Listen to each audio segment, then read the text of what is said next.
What's going on, everyone? Andres Gambo here, and this is another episode of the Ponytails Podcast. I am your host, and I sold for 4 summers. If this is not your first episode, thanks for listening again. Welcome back. Hope you enjoyed the first one. Hope you enjoy this one.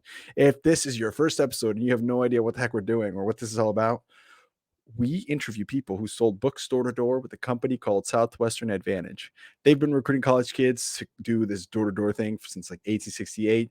And there's about 100,000 living people who have done this program that they offer to college students. That the program is you get to go door to door every summer during your college years and your college summers to about 3,000 families in a summer for 80 hours a week on straight commission. Most of the time, you don't even have a place to live set up for you yet. And so, obviously, that kind of program invites a lot of really interesting and amazing, hilarious, sad, dark, funny, all sorts of different things from a point of stories, which are the tales that our ponies on the show tell. So, hopefully, you guys enjoy. My guest today is Josh Simmons. Man, I met Josh. So most of the time, I don't actually know the guests that we have on here, and we don't do much of as far as what we call pre-approach or research beforehand. We'd like to get to know the people ahead of time.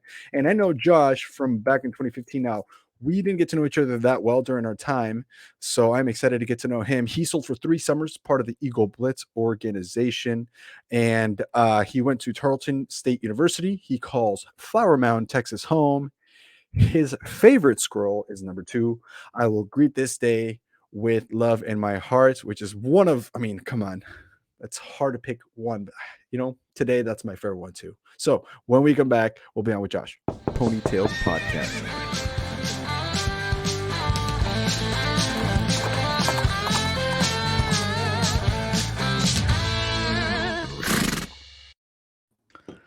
Let's get drunk. That's how we're going to start this? All right. Cheers to you.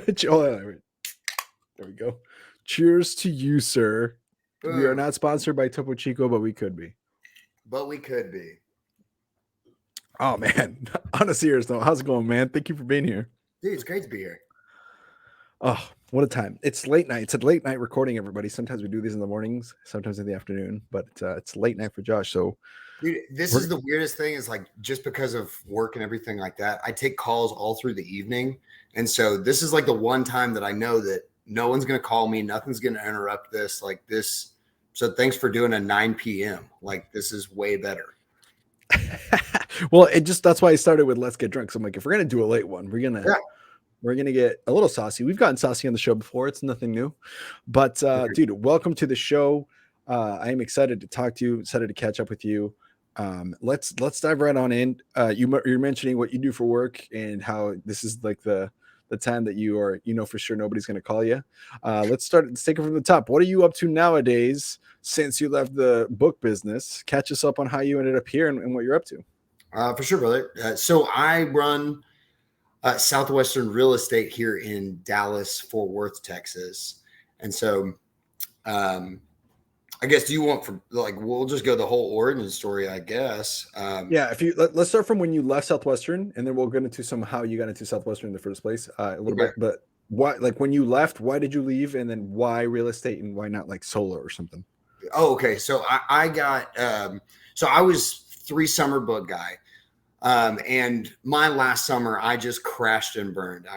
I'll tell you that story later, but I just nosedived it into the side of the mountain to a point where I was like, okay, I cannot sell any more door to door anything. And I need to get going doing something with, career and everything. And so I started a real job. I need to get a real job. Right. And so I went and talked to Shane Merrick and started interviewing and interviewed all over the place. And got a lot of job offers just because of, the associations and the things that you learn through books and everything. But every single one of the sister companies, if I was interviewing with a guy that had sold books, he could read the charts and knew like how bad the last summer was. And so I just didn't connect with any of the family companies. And I was like, oh man, I got to have like a career. And so I went and interviewed with Southwestern Real Estate, and Pat, obviously 13 years as a DSM, he knew what was going on, but I thought he didn't. But the guy that was hiring for the position was here in Texas, and he wasn't a book guy. And so I was like, oh, great. Thank God. Yes. He doesn't know what our schedule means. Like, he's like, oh, you did X number of units. That's great. And I'm like, it's so bad. You have no idea. And he didn't know. And man, we just hit it off like crazy. And so I went and started as an agent apprentice down in Houston for a guy named Mark Fuller, right? Who actually is the one who gave me the bottle of whiskey we're drinking tonight. So let's go. Cheers, Mark. Thanks, brother. To Mark. To Mark. Right. Salute. So I went down to Houston and started working with Mark, and quickly realized how much I had to learn and everything. So I was down there with him for about a year, and this guy's a top 50 agent kind of producer in the whole metroplex of Houston. Everything. So like he's top dog. I got to learn everything, learning from his business, And so it was like a crash course. So instead of doing like 1 or 2 transactions my first year, I did like 45 because of his business. Because that was his business. That wasn't my business. Yeah, but you witnessed that, and that was crazy. Yeah, I got to watch a 25-year veteran like in his groove doing what he does. And it was jamming, dude. What year was this? This is 2016. Okay. Yeah, okay. And so I sold first summer, graduated college, came back second summer, full-time recruited. And then after I full-time recruited, I went straight into Southwestern Real Estate. Okay. I'm following you. Anyway. So you started with, and I got a lot of follow-up questions with this already, because it sounds like one of the things that kind of can be scary for people going from Southwestern to any real estate, but really just really any real estate in general, is it seems way complicated, and you hear kind of like what you're hearing, what you're saying is like there was a lot to learn. But how did you feel that like you were prepared for this? I mean, it's from what I've understood from other people, I've had a lot of really cool conversations about how easy the barrier to entry is, but what was that for you, like personally? Did you experience that it was pretty relatively intuitive, or how did you experience growth? I guess so I had started out, like I grew up as a contractor's kid, right? And so I was swinging a hammer and working on job sites because my uncle was a contractor. My other uncle runs a cabinet shop. So I grew up around real estate, but just from the blue collar perspective, right? So we were learning how to build and flip houses from the time we were kids. And then through college, I worked for a guy where I flipped houses for him. And was like his property management guy. And so I just had a lot of experience doing the working on the house. Right. Mm-hmm. And so, but I knew at the end of the day, like I wasn't going to want to swing a hammer for my living, because eventually your brain gets old a lot slower than your back does. You know what I mean? Yeah. Mm-hmm. And so I already kind of had some level of experience. And when we did flip homes, I figured out that sometimes you make money and sometimes you don't. But the guy it was in between was getting paid either way. I was like, that seems a little easier, And so that was my thought process coming out of books. I was like, I've got some experience. I understand the industry. Now I can just go learn the contracts. But really what I figured out as I was getting into real estate was just like books. Whenever you get out of books, you figure out you went from like top dog down to I don't know anything all over again. Right. Yeah. And so I just, came to the realization I was back to like first year selling books, don't know how to approach people, like honking at me. And I was like, they hate me. Like, you go right back to that like infancy stage to some extent. You know what I mean? Yeah, that's scary, bro. It's a scary thing to go. But honestly, at the same time, you probably were thinking like, all right, well, it can't get any worse than my last summer. Right. Oh, and yeah. I was just thrilled. I was thrilled. And so cool. From a work schedule perspective, this was so much easier, My boss was like, I run a tight ship, man. We have to be here at 8 and we don't leave till the work's done. And I was like, so no 9:31. I don't have to be here at 5, 6:59 or 7:59. I'm good. Yeah. I'm Gucci, Let's baby. jam. Like, you had me come into the office at 10 a.m. Cool. Yeah. That sounds great. I get to go to the gym first. Yeah, Wow. exactly. Well, you run 3 miles. I'm coming into the office like bright and bushy tailed, This is easy, baby. Yeah, that's one of the things I've heard a lot from Meredith, particularly. We just talked to her a little bit ago, last season, or yeah, earlier, and we were talking about how she was able to like fit it into her schedule a lot easier than she expected Yeah. when it came to that. Um, Flexibility seems to be a pretty high uh, perk of working at Southwestern Real Estate, or so it seems anyway. Oh, absolutely. How does it fit into your life now? So that was you beginning, and Yeah. then how long did it take for you to start really getting the hang of it, and then get to the point where you're like running the show down there? Well, so for starting off, I had this like weird, I guess, self-discovery moment. It started getting hard in real Mm. estate because it's I think Meredith did talk about it in her episode of like it's really easy to get the license, right? But it's hard to run a good business. And so you have to be particular. I mean, it's just like any business, right? Like it's not hard to have a podcast, but to have a podcast like this, it's hard. You got to do shit right. And so Yeah, I makes just sense. we were running uphill both ways, starting it off. Mm. And so I was with him down in Houston for a year and then came and opened our Dallas office because this is where I grew up, is right around the Metroplex. And that was 5 years ago in September now. Nice. So let me ask you this: when it comes to like looking back, knowing what you know now, you know, is there anything that you would have done differently as you were coming along, or was it like? Do you think, are you pretty happy with how it went so far? Man, I don't know if I'm happy about how it went the whole time, but I'm sure happy with how it's ended up so far. So it's, one of those like, would you change the road if you knew it was going to end up where it ends up? Like, nah, I'm pretty thrilled with it, man. That is so that is so cool, dude. I could like it's funny because when I talked to you on the phone to try to talk to you about coming on the show, I could tell that you were just ecstatic. Like I could hear that you were just really happy with what you were doing. Like you were so Yeah. excited. The energy. I hear it now, and it's pretty cool to listen to.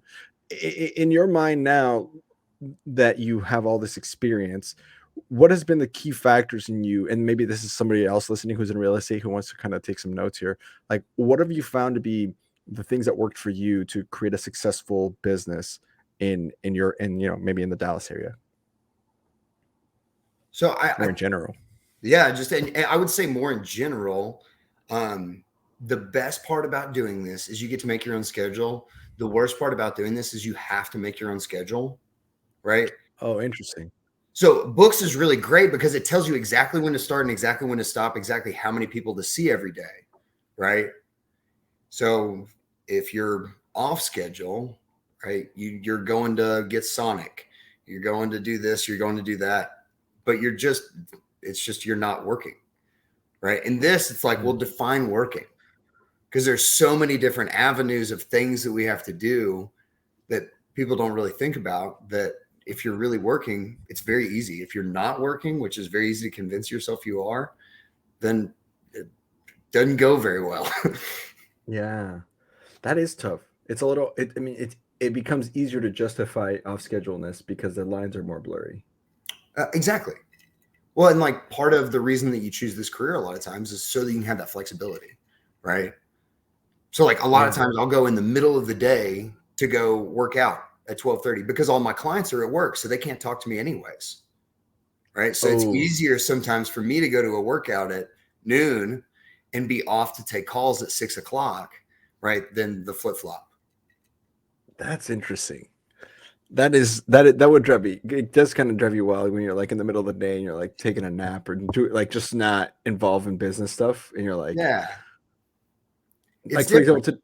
yeah, like today I had 2 recordings and that's on schedule for me, right? Recording, editing videos. So there was a chunk of time earlier in the day I watched one of the World Cup games, you know, and I was like, oh, I should be working. But then I was like, no, because I'm gonna be late tonight working. So Yeah. it's kind of that same feeling where it's like you got to give yourself the okay to know yourself enough to know when to go do what you need to do for your personal life, but then also be disciplined to go do what you're supposed to do when you're supposed to do it, even if it's at an odd hour. Yeah, exactly. Exactly. So like I chose this career. So my dad traveled 4 days a week when I was a kid, right? He was a traveling sales manager, selling 18-wheeler like truck parts, and Nice. so he was gone all the time. And so like I wanted a career where I could be home and I could make it to like 2 o'clock soccer practice to a, kindergarten kid. You know what I mean? Right. And if that meant I had to return some calls after they went to bed, that's okay. But I wanted to be there for the important stuff, even though I haven't quite started that whole family and all that stuff, Yeah, and you're at a good place to be able to do so though now, because Yeah. you've got it down. You've learned the business. You've got your interconnections, your network set up, like it's growing, and so you can if you wanted to start that chapter comfortably do so, which is really great, both financially and logistically. Yeah. Well, actually, we just found out the other day we're actually pregnant with our first right now. Oh, no way, dude. Yeah. Oh, dude, congratulations. Thanks, All right. man. What? That is so cool. This won't air in the next like 48 hours or anything, will it? No. Okay, cool. Yeah. So we'll have already we've told everybody that's like tight, and then we're just about to make like public announcement. So I can tell you that. Yeah. Are you telling me I got the breaking news? I got the breaking news. Well, it's secret safe for me for another week or whatever. This comes out next week at some point. Okay, dude. Perfect. Let's fucking go. Well, let's speak to that. I'm gonna chug this one just to your baby. Here we go. To the baby Simmons.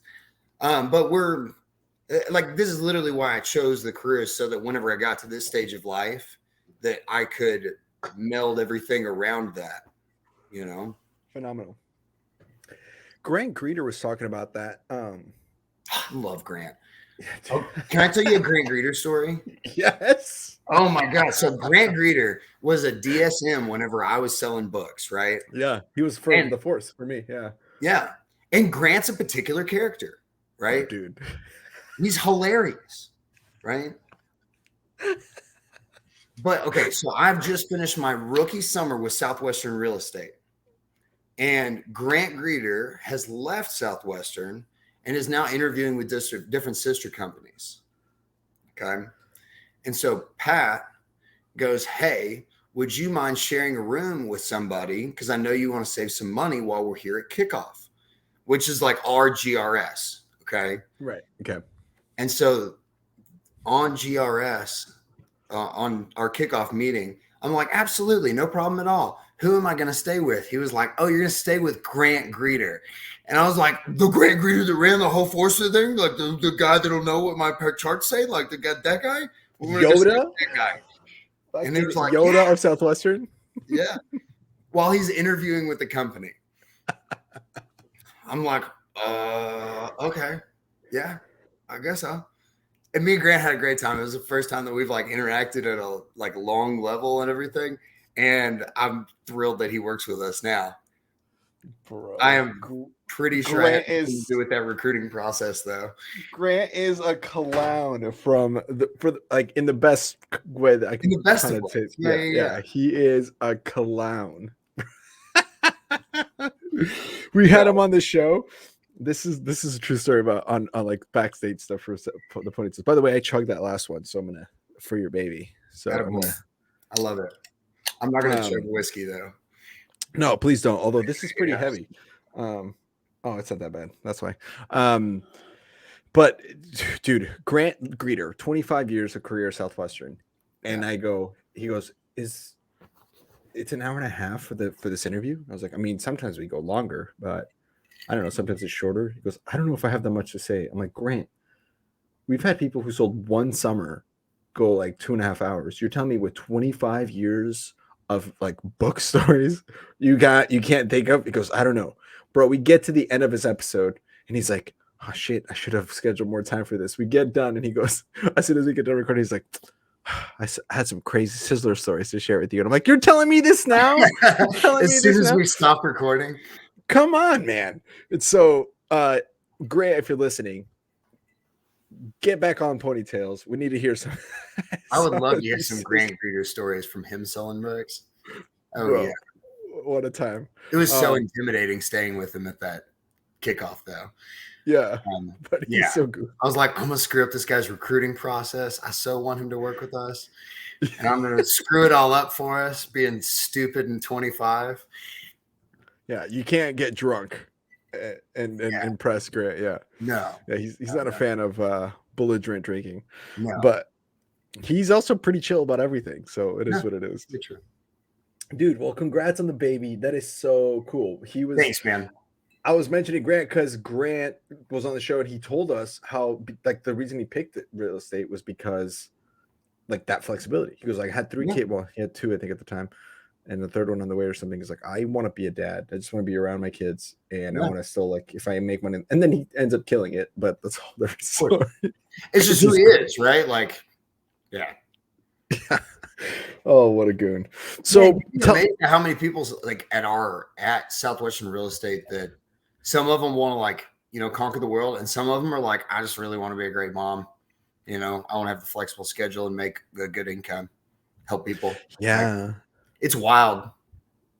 Yeah, that's so cool. So that goes for people listening. If that describes you, and you want to learn more, there's a link below. You can click on hang out with Pat, talk about what could be an opportunity for you.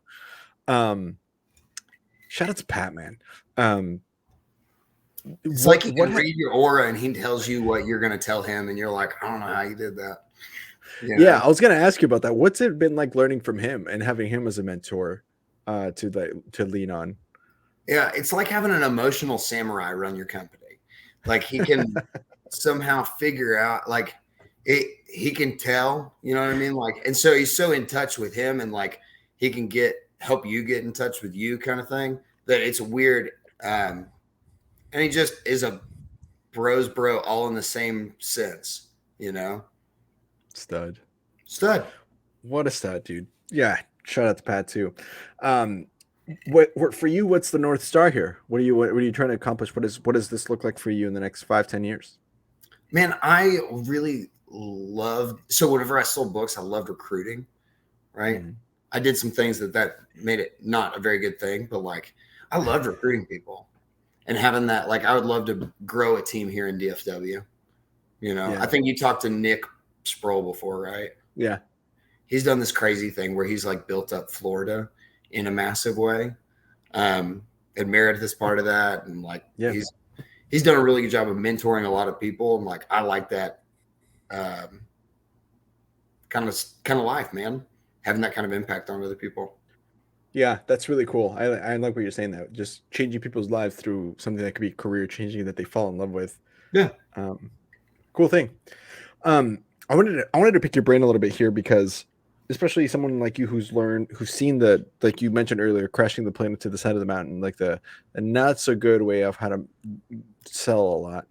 And on the other hand, and let me just brag for you, just because you're a humble dude, and I know that's not something you're gonna, openly and willingly do. So I'm gonna just give people a little taste of what you're doing. Every time that Southwestern Real Estate posts on Instagram their top agents, you are consistently, it's like you and Jess DeVries and Sarah Goss, which we've had on the show, both of them. Phenomenal ladies, love them. Hope we get them back. You're always on there, like you're always killing it. What have you learned from a standpoint of like maybe someone listening who wants to get a little bit better at sales in general, or maybe at real estate sales? What have you learned that's worked for you? How have you kept that level of consistency to be top 5 usually all the time in the company? So how do you do that? How do you go from crashing and burning to that? Man, what I've figured out was like I wasn't playing to my strengths and like knowing yourself, right? I am not a very numbers driven guy. So like when I was selling books, units didn't mean a lot to me. I would never tell a story about like how many units I sold in a week, and partially because I didn't sell a lot of units, but also partially because I just didn't. That wasn't a huge metric to me. but like I would meet really, really cool families along the way. And so I figured out whenever I got into real estate, I figured out that if I focused on the money, the numbers side of it, like how many homes I sold or how many units I sold on the book field, like I didn't perform very well. But if I was always like looking to find the next cool family to help on the book field, and now it's like friend that was looking to buy their home or, you know, whatever, like I figured out that my new thing to focus on was actually like relationships and helping people. And then I wound up doing better as far as the metric stuff. But if I focused on the metrics, I got lost in the sauce. Okay, there's a lot to dig in there because that's a deep. First of all, the idea of knowing yourself, like let's just start there. Do Well, you feel like the idea of knowing yourself is figuring out how you're not first and recognizing whenever you fly it into the side of the mountain, like, why did I do that? And okay?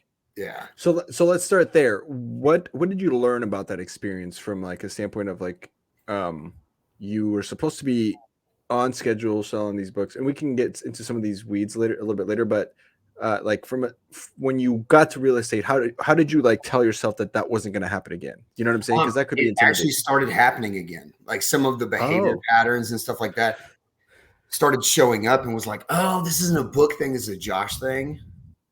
And mm, so I had to like, you ever have that moment where you have to like sit yourself down and like talk to yourself about like, hey, we need to do something different, you know?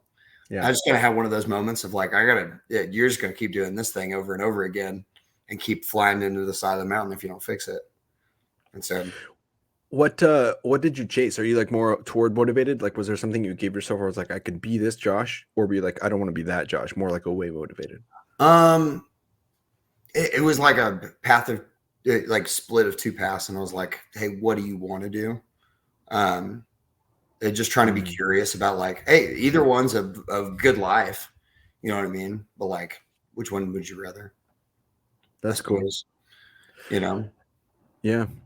Were there other aspects in your life that you also did that with at that time? Like, Yeah. was it just your career? No, whenever you find the pattern, like you can start seeing it over and over again, either in big ways or little ways, I think. And I think that's true for most people, Yeah. right? Is like how you do one thing, you kind of do all things. Mhm. Like I'll give you my example, like whenever it got really hard and monotonous, not necessarily hard. I'm a big dude. Like it never really got physically hard for me on the book field. It did get physically hard, but you know what I mean? Like it wasn't Yeah. too It was more demanding internal. physically. It was Yeah. all internal. It was the rejection. It was the no one wants to hang out with me, the isolation. And our job has a lot of that. And so it started showing up and I started responding the same way I did on the book field of like retreating. And so I was like, okay, you can be the dude that retreats or you can figure out how to get around that. I just figured Mm. out how to get around it because I didn't want to live the life that looked like if I retreated all the time. What was that for you? How did you figure that out? Was it just journaling, self-talk? Was it reading good books? Was it Talking mentoring? shit to myself, dude. Like, Oh, that's interesting. yeah. Say more Not, on that. not talking shit to you myself, but like being brutally honest of like, you know, you got that little voice in the back of your head that tells you like, hey, this is what I'm saying out loud. This is the self-talk I'm having, but like this is the truth right behind it. I was having that Mm. little truth and I just had to be like brutally honest to myself of like, hey, you're being a bitch. Like quit running away, you know? Yeah. And not like a self-harming way, but like you just gotta be really candid with yourself sometimes. And I just had to be really candid with myself of like, stop it. Wow. Dude, that's really cool. So that's the first thing. You got to know yourself. You were honest with yourself about those kinds of things. You started noticing these patterns. When it started happening the right way, how did you convince yourself it wasn't a fluke, but that it was actually part of a change? Like, did you feel different, or So the was it first like, like 2 years that it was going well and I was doing it, I thought it was a fluke actually. oh, so how did you get through that? Like I called Pat and was like, dude, I don't know, man. I feel like I just got lucky this one year, you know? And like I said, Pat's a little emotional samurai. And so he just kind of verbally walked me through all of that of like, well, did someone else do this work? Did someone else help these people? And I was like, no, that was me. He was like, it was. Good job, buddy. And I was like, oh, I can do this. And then like, Thomas the Tank Engine up the mountain of like, I think I can all of a sudden because of that realization of like, Hey guys, hope you're enjoying the episode so far. I know I am. I wanted to give a quick shout out to the people that make this show possible, the people that bring this show to you. These are people who all sold books, and we're here to give a quick shout out to them in a spotlight about their company and what they're up to. So if you're interested, or if after listening to this, you're kind of wanting to know a little bit more, feel free to click on the links below to connect with these people. These are from an excerpt I have with them from a podcast that I do on the side. It's called Executive Exercises, where we take all our sponsors and they come into a think tank and share some awesome ideas about how to grow their business specifically on different topics. Go check that out. But I pulled some of the comments that they had explaining what they do and who they're looking for on their companies. And so if that sounds like you, like I said, click below. Hope you enjoy. So yeah. And so money wise, and it just seemed like it was going to be the leads, which I wanted to go back to that because you mentioned this, and that's another thing that maybe Southwestern people don't understand is leads. That's kind of like you're saying, basically, imagine you show up to a town to sell books, you send a postcard out to every single family that has kids in school or young children, asking them if they struggle with any of the following subjects, yes or no. Would you be interested in hearing about a product that might help you with all those subjects, yes or no, name and address, and then you just waited at your HQ for like a couple of weeks, and then you got in the mail like 700 people returning that postcard saying, come to my house, here's where I live. Hi, are you the mom of the house? Yes, and we've heard of you. Great. Yeah. Is this your handwriting, let's Miss Betty? Yeah, that's my handwriting. yeah. You got a few minutes? It's again, you're not selling every single lead that you sit down with, but the leads is kind of what interested me because that kind of anxiety feeling that I talked about at Southwestern and the anxiety I had with Family Heritage, I honestly didn't think that was going to go away, but it has. It's gone away when I sold. You know, I still had a little bit of anxiety, but after that first knock, it goes away. But much less anxiety every week because I know I have fresh leads coming in. And so even if this day doesn't work out, I know I got typically our agents will get anywhere from 25 to 50 leads a week of people that they can go and call on. That'll do for now. Like I said, make sure you click below to get some more information. And now back to the show. man, it's the work that you're doing. It's not luck. You know what I mean? Dude, it's so important to have like a coach. It's so important to have someone there kind of pointing out to you, hey, no, you're doing great, bro. You're actually killing it. Yeah. Well, so I'm 6 years in now. The 1 year I went backwards was the 1 year I didn't have a coach. And I've been coached by different people and companies, but like the 1 year I didn't have a coach, I went backwards. There's a quick shout out to Will Metscher. If you need a coach, go talk to Will Metscher. Yeah. Dude, tell me a little bit more details on that. Like why did you decide not to, and how did you get back in? Because I feel like that's really interesting that you're saying that the 1 year you went back, so you didn't have a coach. So I grew in a big way my second summer, or not second summer, my second year with Southwestern Real Estate. And so then I decided to sign up with a coaching company that we both know well. And then I coached with them for 2 years. Actually, one of your old guests, old DBA, if you know who I'm talking about. Yeah. Yeah. I love DBA. He was my coach for like 2 years. And dude, he was awesome. And so DBA is a beast. He's a beast, man. He was playing the ukulele on the beach, my first Sizzler. And I was like, that's a dude's dude. Anyways, I love DBA. Dude, DBA is a stud. He whips out that side of him, and you're like, what? You are this way as well? You beast. You have beautiful eyes, and you can do that? You remember the Sizzler that he was teaching in Mexico for like a year? Yeah. That was my first Sizzler, and getting down there, and I was like, this is the guy that coordinated all this stuff. Like, holy goodness. Like, he's badass. And then he wound up coaching me whenever I jumped into real estate, like 5 years later. Dude, so, DBA's the real man. Anyway, so I was kind of like, we had coached for a while, and I was like, hey, dude, I think I'm going to change it up, coaching companies. And I started interviewing other coaching companies just to get a different voice in my ear. And I ended up not signing up for anybody. And then just like the year went down. And so it wasn't like I was not going to have a coach, period. But then like I went 1 year. So right after I was like, hey, DBA, I'm going to go do something a little different for a little while. And then COVID hit, and I was like, I'll get a coach after COVID's over. That should only last like a month or two. And then it lasted for as long as it lasted. So, bro, how did you handle COVID? Speaking of that, I feel like every industry kind of took a dump. It was like big shit, and you're like, what do I do? Did it scare you? Did it affect you? Or what was that for you, at least in Texas? It didn't scare me a whole lot. I went through that same little like emotional piece of it that I think a lot of people did. Like what I was just talking about, of like, as we were coming out of it, I wasn't pushing through, and I ran into that same little blockade that I was just talking about a second ago. I noticed the same pattern all over again. But from an industry perspective, man, it was dead for like 6 months because everyone was terrified. And then all of a sudden it just like exploded, because everyone was so tired of being in their house that they had to get out, and they noticed to a different house. They hated about their place, and they needed more room, and they wanted a pool, and like everybody was just so tired of being in their house, they just had to get out.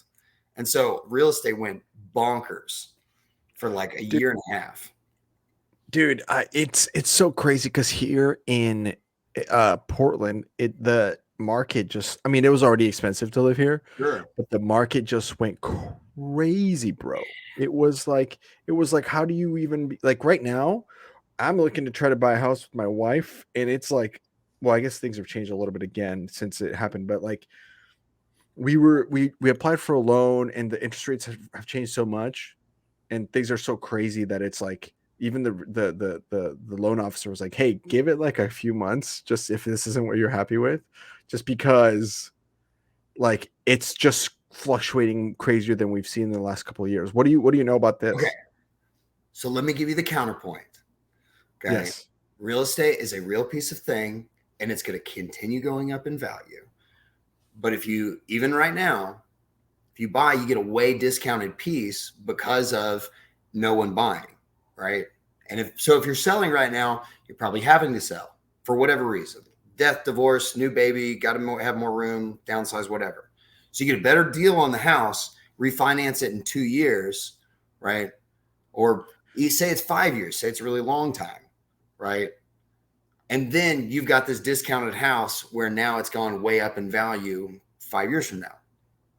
And you haven't thrown away money in rent. Okay, so the question is, so how do you do it if like, okay, I'm actually genuinely asking this because we still want to buy a house. But the reason that she's said that to us is because like my wife's income alone, let alone that what I'm making just on her end alone, tripled since last time she applied, and we got about the same because of the interest rate. So how did like in Portland, it's really hard to find the house that we want without it being a total dump. You know what I'm saying? So what would you recommend for us, like in our case, as a realtor? So what would you say? A couple things because of that market. So first off, man, talk to your agent, right? If you've got somebody that you trust right there, like they're going to know Portland way better. They know what the norms are and everything like that.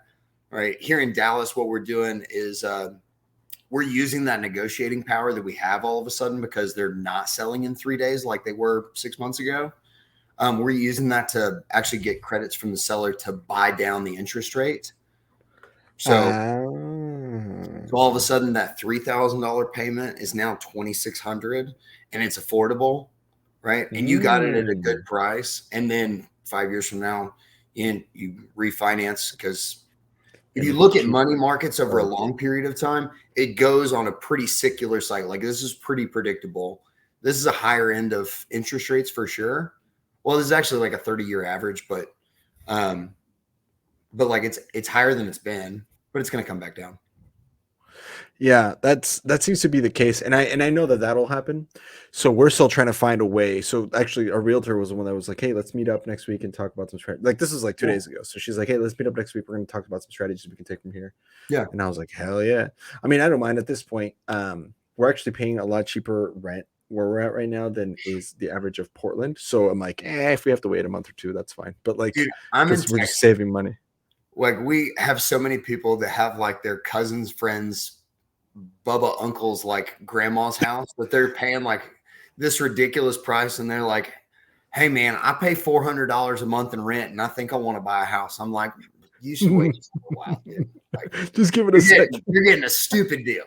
Like, I know you're upset that Uncle Jeff is making you pay $180 a month plus bills, but like, yeah, You're doing great. You're doing great, dude. Like, you don't want $2,200 of mortgage. But most people That's are paying like normal rent, and they're paying, somewhere between $1,500 and $3,000 a month, depending on their city. And like, it's like, well, that goes so much better in a mortgage. Yeah, dude, that's At least crazy. you're paying your rent to you instead of somebody else. For sure. Anyway, 3-bedroom. I'm going to tell you, I'm a 3-bedroom, 2-bath, 2,000 square feet, not even 1,600 square feet here. That isn't a dump or in a criminal. Oh, I can't wait. 550, 600. Okay. Easy. Like that's like on the low end where it's like cheap construction materials were done. Like it's these not are like the dump buckets, cookie cutter houses where it's like it's not shitty, but it's not like you're not like a mansion. Like, dude, Andres, if I showed you houses that I like, you would throw up. Okay, I love the nasty houses. Those are the ones that my poor wife has to put up with. I buy these like shit buckets and then make them pretty. You're out here like getting dumpsters, turning them into, the White House. I don't know about the White House, but like, man, I love these dumpy old houses and then making them nice again, dude. I love it. One of the things I told my wife was to just take let's just buy a shit like a dump, and then that's really cheap. Like make it like 180. If we get approved for 450 or whatever it is, it was just below that 500 that we need. It's like, how much extra do we need to take to just hire someone to turn this into a magical place? So it's more about location, and then we can gut it and turn it back into something pretty. What I will say strategies on that? It is not what I necessarily recommend to clients because it is hard. It's hard to live in a construction zone, man. Like, I can imagine. You don't think about it until you're sitting in all the dust and everything you own is covered in like a layer of sheetrock dust on everything. And you're like, we could have bought this done for the same price. We're trying to record a podcast and it's just in the background, just like drills and shit going on. Dude, I spend most of my day, I office out of here, right? And I am working on the house and all this stuff.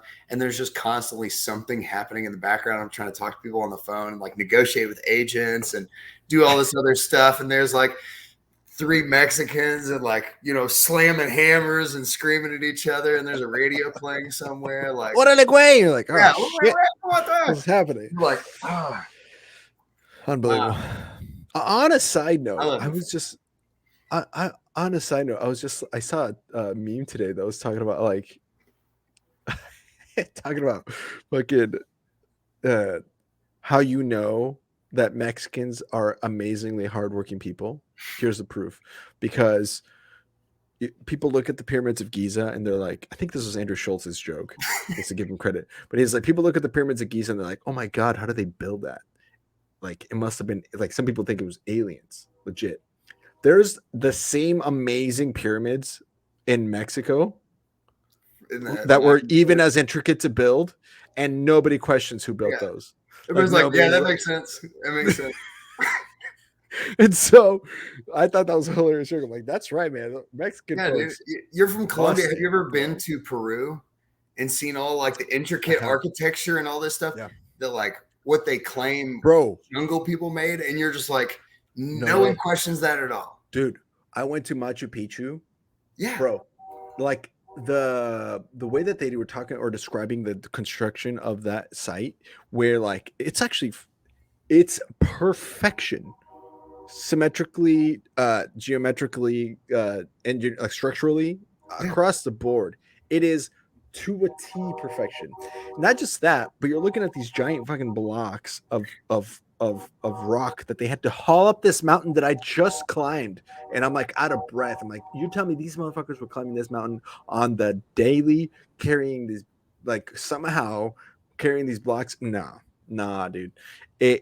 Those people, we talk about being advanced. We don't know shit. If the internet went down tomorrow, we couldn't do that. Like, there's no way. No. My curiosity, if like civilization ever shut down, would be like, how long would everyone sit in the dark in a McDonald's, and just wait for the lights to turn back on? Yeah, that's actually. What would you do? So get on a tangent and then go to Southwestern Store. What would you do if shit went south tomorrow? Grab your gun, your wife, and ammo. I'd probably be sitting in the dark in a McDonald's. No, we're not sponsored by McDonald's. We actually have but we could be. We got a rendezvous location. I grab the babies, she grabs the dogs and the guns, and we all head out west. So let's go. You're welcome in the mountains up in Oregon if you need. Planning, baby. Thank you very much. Nobody else would have a gun here. Yeah, I would be the mayor of Portland in like 3 days. Oh man, I love that, bro. Oh man, cool. Let's get into some Southwestern shit. Let's do it. Okay, wind the clocks back for me. So it's 3 summers. 2013 was your first summer. 2014 was your first summer. That was my third. Also crashed and burned that summer. Story for another time. But tell me about you. How the hell did you first hear about this internship? How did you decide that this was for you? And what was the initial experience like as you went into it? Sure. So I was I was going into my super senior year of college, right? I was between years 4 and 5 and was fraternity president, and I loved college, man, and college loved me. And nice. So I got introduced to it from a fraternity brother that had gone to an informational and wrote my name down. And did you ever know Jeremy Kleiber? No, that does not sound familiar. I mean, I probably know him, but I can't think of him. He was an awesome dude. He is an awesome dude. 10 summer book guy. He was coming to Tarleton to recruit for 3 days, and it was really his DSM's way of having him come out one more summer. If he could get him a recruit, he'd come out one more summer kind of deal. And so, yeah, I got called into the student affairs, the big student body hall. Went in there, and another podcast guest of yours, John Thomas, was running the meeting. John Thomas. Legend. And he had my number from the minute I walked in. He was like, I'm going to recruit the shit out of that kid. And I was soaking it up. I was hook, line, and sinker on the information. I was like, yeah, this does sound hard. I travel. Like yeah, 100%. $8,000 in the summer. Yeah. John would just look at me and be like, you'll be fine. I'd be like, I'll be fine. Okay, cool. And he was so smooth doing it all. And I was like, okay, yeah, I'll show up to the second interview. And then second interview, I was like, man, I hope I get the third. And then I got the third. And I was following the recruiting trainer's manual to a T. You were a pony, bro. Straight dude, pony. I was a buyer for sure. I don't know if I was a pony, but I was definitely a buyer. So I love asking this question. Was it really the travel, the money, the fact that it was hard? What was it? I mean, everybody says it was originally for a reason, but then later on it became a more internal thing. What was that for you? Dude, honestly, for me, it was I was terrified of being the high school quarterback of college. I love college, dude. I was a partying dude. I knew everybody. It was a blast. And I was terrified of winding up being the guy that was talking about the good old days, but instead of high school quarterback, but the college fraternity days, I didn't want to be that guy. And so I was like, I got to get out of this town. Let's go do something that'll add to the resume. So that was what it was for me. Yeah. That's a good reason, because it definitely helped you not be that. Definitely got you out of that scenario. You go to sales school. What do you remember of that experience? So I went, and I was 24 coming into sales. Yeah, you're older. Yeah, I'm way older. So I'm seeing there's 18-year-olds, there's 17-year-olds, sometimes kids out of high school. I've been recruiting kids for the fraternity for like 4 years already. Like I'm watching all these high school children and like freshmen in college. I'm like, I'm going to wipe the floor with you guys. And I didn't know that everyone else like legit memorized there. I was like, they give us a sales talk so we'll know what it is so we can learn it at sales school.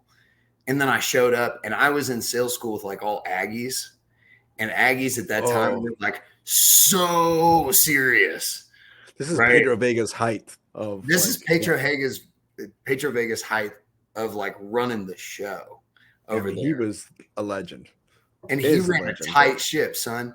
Yeah. Like everybody knew their stuff coming from A&M, and I looked like a befumbling idiot coming from Tarleton. As they were like, so wait, it's Tarleton? And I was like, no, it's Tarleton. Like, that's fine. They're like, gig 'em, bye. Whoop. You're like, fuck. So I procrastinated it and then looked like an idiot at sales school. You gotta love it. You gotta love it. So then you go, where'd you sell that first summer? What was that? So the first summer I was in, was it just outside of Chattanooga, Tennessee? Nice. I was like an hour and a half from the company. Yeah, not too far. You remember your first? Wait, did you have an HQ? No, I never had an HQ once. Like, we haven't had a good story about how to set up HQs when you don't have one. Can you walk us through this? Because I don't think we've probably asked before, but it's been a minute since someone explained what it's like to go find an HQ. So my first summer, we had like 2 HQs set up, and those immediately got given to the girls, which I was fine with. But now we have to find like 8 other HQs, like, because we had a big org. And so we would go and knock on doors and try to introduce ourselves to people on our very first experience, like just trying to have a conversation with a stranger after we've learned this approach the Aggies had learned it for like 4 or 5 months. I had learned it over like 6 days. And so I'm like experimenting with this new skill set that I've got while trying to be like, hey, can I live with you? And so it's an awkward experience, but people are actually surprisingly willing to let college kids live with them. Like amazingly willing. 24-year-old man can come and knock on a door and find. They were like, you are not in college. I'm lucky I've got like a bit of a baby face. So if I shave the beard, I look like I'm 19. And so it did help. Oh my gosh, dude. So you found one. You found an HQ. So we actually found a guy on Craigslist that is a wonderful gay man that was in Chattanooga, Tennessee. He was like an associate professor for the university, and he ran like an Airbnb. And this is like the first 2 years where Airbnb is actually like a thing, right? Like we didn't know what Airbnb was. Nobody knew. You'd be like, what the fuck is that? And so he's got like 2 rooms upstairs of this like beautiful Victorian home in the middle of town and everything like that. And then he realizes what we can pay him because he charges per day rates. And we're like, we'll give you $400 for 3 months. And he's like, no, get out. Are you out of your mind? But he had an art studio, right? And he had an art studio where he happened to be storing his friends' bunk beds. Like his friends' kids' bunk beds. What do you know? So we had to go to the storage unit / art studio and build the bunk beds. And then that's where we lived for the first 6 weeks of the summer. Epic, dude. Epic. So, that is a book story. It gets so much better. So 6 doors down, is a comedy club that is where Kevin Hart got started. Okay. Like this is a big old comedy club that is always raging. And we can hear it from our beds on Friday and Saturday night. So it's just People this laughing. roar of laughter every night when we're trying to go to sleep at 11 Someone o'clock. just killing it. Yeah, someone's just killing it next door, and we can feel the vibrations inside of our HQ. So then I'm in my turf, and I'm going around, and I meet this guy named Dwayne Hicks, and he's a constable in the county. And so he's real suspicious of what I'm doing. And then he figures out I'm not like doing anything bad. And so he starts asking me about me and college kid and all this stuff, or where you live in. And I tell him where I'm living. And he's like, no, you can't live there anymore. And I was like, why is that? He was like, have you not seen this story? And he pulls up this news article. There was a drive-by shooting of like 12 people, like 3 blocks from our shitty downtown, like art studio HQ. And he was like, you can live here. All the college kids that normally live here, like in this back apartment thing, you know, aren't here right now. So please, dear God, get out of that place and come live with me. And I was like, okay. Yes, So sir. halfway through the summer, we just moved HQs into with the constable of the county.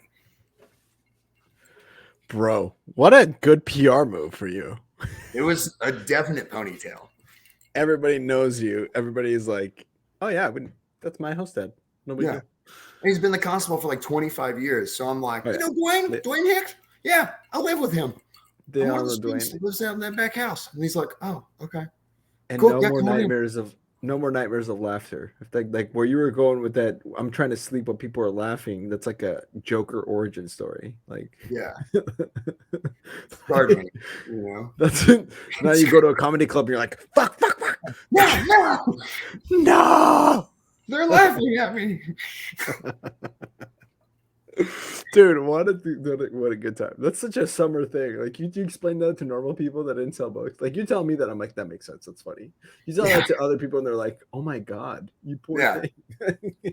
Yeah. To you, the only thing weird about that story is that there's an art studio involved. You know, Yeah. that's the only thing that stands out. And it makes sense also. Yeah, it's like it also kind of makes sense. Yeah. Dude, it's so funny. I had great HQ stories every single year because I loved finding HQs personally. Like it was the funniest stories. I've got 5 or 6 of them. Like really good. Stupid. Good. Well, we'll get to the rapid fire questions and you can tell us about them. Although if any of those are like a big ponytail, like a big one, I want to hear about that too when it's time.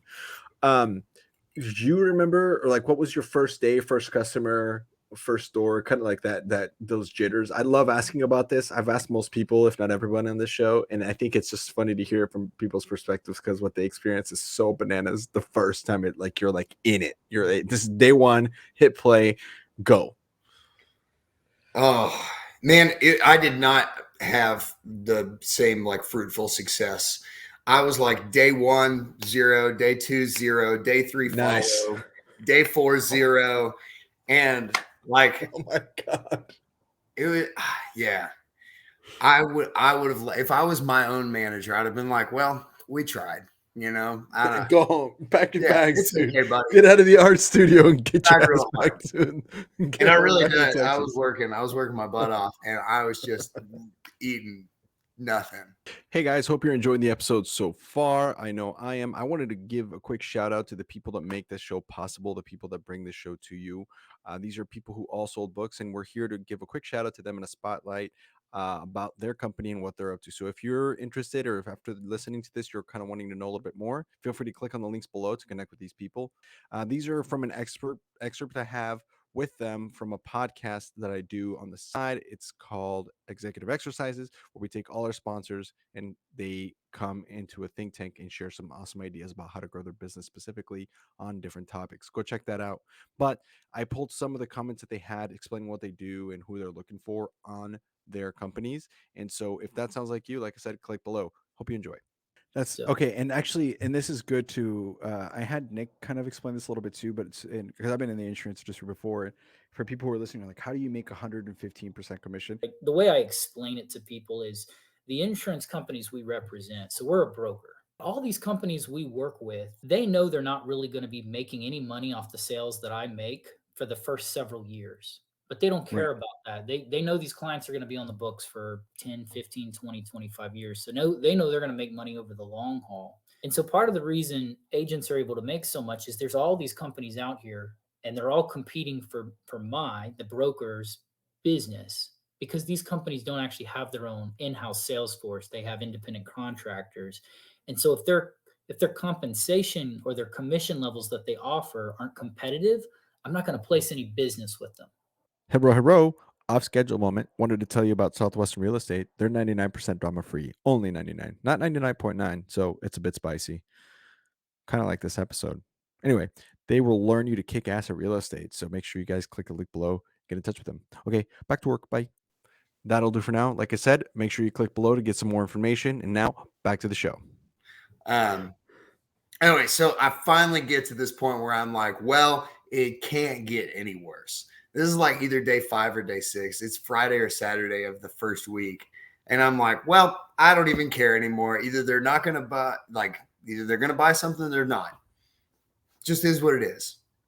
And so then I was just like, all right, man, I'm just going to be completely myself and be really weird and fun and chill and relaxed. And they were like, we love these books. We should buy them. And I was like, if you want to. And they're like, odd. I think we will. And I was like, that was so much easier than what I've been doing. Like, it Shocker. Oh, yeah. As soon as I was not like a weirdo to people, it turns out they actually like the books. Dude, it's so funny that we've had, what is this, 180 something episodes, 170 something episodes. And the overwhelming theme from this chunk of like how to be good at sales, how to like really master people, how to master the psychology of people. The overwhelming theme has been, one, know yourself. That's like been a very common thing people say, like, Really? hey, you gotta like really reflect and know yourself. And two, or some even maybe like 1B, like attached in the same breath or same thought, is don't take yourself so seriously. Take what you do seriously. What you're doing, you should take it seriously, even if it's something simple. But taking yourself too seriously is a detriment if you want to succeed in business or in sales. And right there is, I mean, think about how powerful of a realization that is for a human being to be like, wait a minute, you're telling me that when I'm myself, when I don't care what people think of me, when I aim to just help people, to enjoy company, to enjoy something hard, something uncomfortable, to embrace rejection, to embrace discomfort. You're telling me when I do that and just let it come to me and while I go to it and meet it, you're telling me that's how I can be successful and hit my goals and change my life? Yeah. Yeah. Yeah. That's chill and have fun, dude. Like, go in the right direction, but just have a good time doing what you're doing. And then all of a sudden, amazing. People are attracted to it because you like what you're doing and you enjoy it. Like, it's fun. People like having Imagine. fun. What Crazy. a concept. What a Fucking concept. imagine.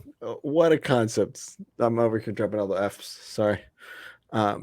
Incredible, dude. Sorry, I actually thought that the counter was going to be much higher than it is at this point. Honestly, me too. But you know what? It is what it is. I'm trying to be nice. I'm trying to be good. Okay, so you go through this summer. How did it turn out for you? Were you one of those where you like started slow and ended up hot, or were you like, yeah, oh, it's absolutely kind of not so good, or how was it for you? I wound up being a top first year. Wow, that's awesome, dude. Yeah, so I went from, I think, doing like 200-ish units my first like half of the summer to like finishing like 50. Bro, what? So I wasn't like a top 5 kind of cat or anything like that, but like I ended up making on Sizzler into the top first years from not being able to sell anything, you know.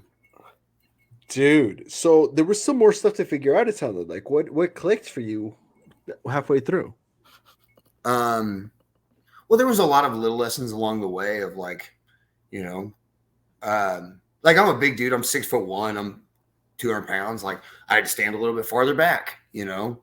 I don't know if you're talking to Brandon Q on this one, but like he talked about it in a couple talks of like he's 6'6", 6'4". 6'8". Yeah, Yeah. you just stand at the street. Like, that's a big man. You know what I mean? Like, you got to make these little adjustments. So there was a lot of like little lessons like that. But the biggest thing was like learning that you need to just chill out and learn your product and what you're doing really well. And for me, the saving grace was I had a job back home that I really loved that was in sales, where I was doing a text message advertising sales company while I was already in college before I got recruited to sell books. And my boss there told me I could have my job back as long as I didn't quit this thing, because he thought it would be good for me. And he was like, but if you quit, you're fired here too.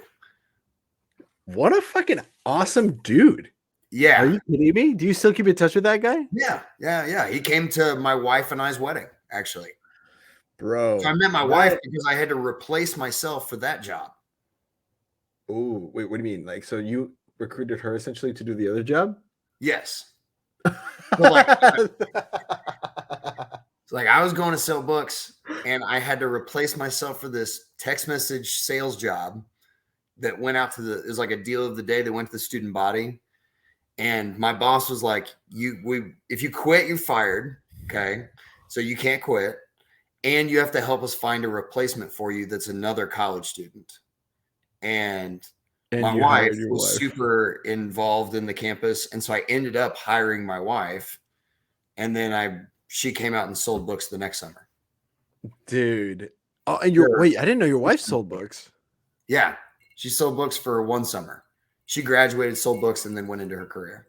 No way, dude. That is cool. You guys are a book couple. Yeah. A book baby. Dude. We have book baby merch. You have book baby merch? Oh yeah. I'm proud of you. You can get Ponytails podcast and it says book baby on it. Book baby. Let's go. She's in shopping mode, so that'll probably get bought. That's perfect. I'll send you the link. If you guys want the link, it's below. Click on the description. Little plug there. We don't really plug our merch often, but there you go. You get a shirt looks like this. Shameless, baby. Shameless plug. Dude, that is so funny. Okay, so how did you decide that you wanted to go back? Like for a second summer? Yeah. Man, I was so bought in on it. I was coming back for a second. I was like trying to earn again.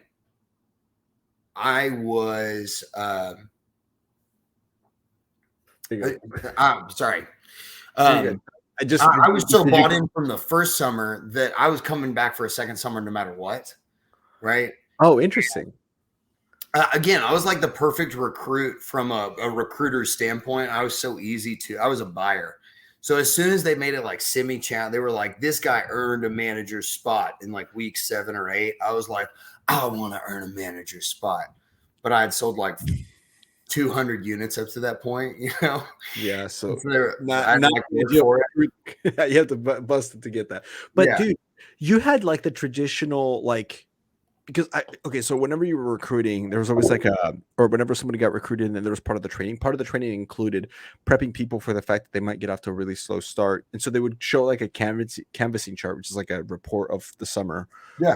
Someone before. So for us, it was always like Mitch Johnson, for example, or Josh Martinez was another person where like they started super slow and then they got better in the middle of the summer. And then the best part of the summer was the end.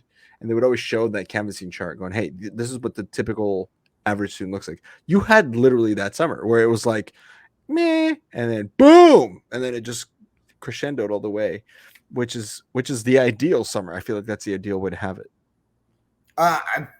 It's kind of like being ugly in high school. Like you have to become you know, like you don't get to rely on your good looks. You got to be smart and like develop a personality. You know what I mean? That's the best analogy I have heard for that. It's so good. Like you're not getting through this on pure talent alone. You got braces with like the ring around it in high school for prom. Like you're gonna be gorgeous one day, but you're gonna be 25. And now you're Ryan Reynolds, baby. You're a beautiful butterfly. That is so good. Caterpillar. of the first half, butterfly at the end. Beautiful. So it was really easy to recruit me for the second year. And then, so I think you had Nick Dale on the show before, right? Yeah. So Nick Dale's a stud. He's a stud. He's a good friend of mine. Nick's great, bro. We played slow pitch softball together, and yeah, he's my dude. Again, shout out to Cardinal Senior Benefits, who's also one of our partners here on the show. Hell yeah. Cheers to you, sir. Cheers to them. So Nick was the one that ran Tarleton before I got there. And so I wanted to build Tarleton back up, because at one point between Nick and Travis Thompson, they had a good little group that came from Tarleton every year. Yeah. And then it went completely away whenever those two left. And then I was the first one to get recruited since then, 5 years later. And so I want to build it back up. And so second year I came back and wanted to recruit people. And the third year I came back in full time and wanted to recruit people. And I think there's still people that recruited Tarleton. Yeah, and that's around the time we met. So let's tell a story. Did you see the chat there I sent you? Let me hear the story of how we met from your eyes when you started full-timing and we met in NOLA, and a little bit more about your experience recruiting. So walk me through what you learned, the learning curve for you for recruiting was. So go for okay. it. Yeah, got it. I'll still be able to hear you, so go for it. Okay. So whenever you and I met, I thought that you and Danny were one person for a while, actually. And I'm really sorry I'm telling you that just now on your podcast. But I didn't put together that y'all, there was two of you. I just remember Gamboa, and that y'all looked just similar enough, and me seeing you one time that I thought you were the same person.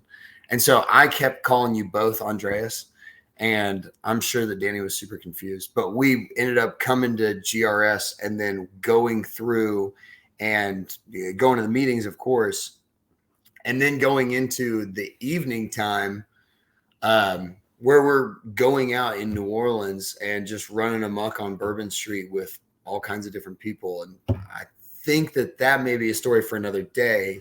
But I had very fond memories with both of the Andreas Gamboa brothers. Well, first of all, don't feel bad about it. My mom got us confused all the damn time. She probably thought we were the same person too. Well, and then y'all finally stood next to each other, and I was like, oh, they don't really look that much. They're definitely not. I'm an idiot, but yeah, there's one of us is better looking. Can't say who. Story for another time. But dude, yeah, I mean, we can tell a little bit of the NOLA story. So my side to remember is you tell another story. From my because this is so long ago, and it definitely gets fuzzy because of the fact that it was NOLA. Because when you go to NOLA and it's open container for the city, and it's Bourbon Street, you get Tracy. My first recollection of you, I remember it was you, me, Austin Souders, and I think Danny. So or it was another person. I had another, maybe just the three of us, but we were in NOLA for GRS2, Monteleone Hotel. It had the carousel bar where it spins around in an hour, so it takes an hour to go all the way around. I stood there for 15 minutes, not on one of those bar stools, and I thought I was so drunk that I was shifting over by 4 seats and not realizing it because it spins so slowly. I was like, oh my God, I'm really bad if I'm just standing. I was sitting over there. I swear to God, I was by the door. So I slowly worked my way around the carousel bar, not realizing that the carousel bar was moving. Dude, it's one of the nicest hotels in the country. Exactly. That's what makes that story even worse. It's a very top tier hotel. Bruh, I use this all the time. I was dressed in a suit coming into the hotel, and the concierge, this black dude, comes up, and I stole this line from him. I told him I would, but he sees me. He's like, "Ooh, you sharp! Don't cut nobody." And I was like, "Oh my God, can I steal that?" And he goes, "Dude, you can totally steal that." And so now I say that to people all the time. I might steal that. Dude, please do. You're so sharp! Don't cut nobody. I love it. Please steal it. And if you're listening, please steal. Let's make this a thing. You so sharp, don't cut nobody. We might make it a meme or something on That's some Nola's knowledge, right? That's some Nola's knowledge right there. Yeah, some of those stories are from another time. But anyway, so I remember we were rooming together, and because they try to mix us up so that way you could room with people who are in other orgs, so you could just like meet new people, so you're not always with the same kids. And I had no idea who the hell you were, and Austin Souders was also in there. And so I walk into the room and you guys are both in there, and I'm like, hey, nice to meet you. And you had this like mustache. I feel like I just remember you having like this like mustache or facial hair or something. I was like, this guy is Texas as fuck. Like he is the guy that you think of when in the Clint Eastwood movie, like when the rest of the world thinks America. This guy and the Star Spangled Banner and like the Statue of Liberty. Like this is that you were wearing cowboy boots. You had the bit of a dry. It's still still there, but it was like thick back then anyway. Thicker. I feel like I'm imagining it now, but I just remember. And you were like, "Hey man, my name's Josh," and I'm like, I'm gonna love this dude. This guy is awesome. We just stuck together the rest of the night, open container, going to all of the different activities that there are to do on Bourbon Street, Yes. which is a great town. And we went to a crawfish boil, and just got completely like pigged out on it. Got like just drunk and had on blast, tearing up. It was. We were in Bourbon Street in NOLA during St. Patrick's Day. Yes, we were. And it was bananas, bro. Or should I say shamrocks? It was shamrocks, bro. I was in a parade with 3 midgets at one point that night. Yeah. I know. I looked around and was like, what is this company like? Before we get canceled, little people, but they were Little called people, midgets at the excuse time. me. No, you're good. They were called midgets at the time, so you're just recalling a story. It's all good. It's all good. That night, Bro, I think they were leprechauns. I was there with 3 leprechauns. they were dressed as leprechauns. They were dressed as leprechauns And you could at get the this like St. Patty's Day bong parade. beer. And I was like, what is happening in this town? Yeah. You could throw. There's a Hannibal Buress bit about New Orleans. It's called Love Letter to New Orleans, and he talks about how you could throw a parade in New Orleans for like $350. He's like, he's like the parade department and the police.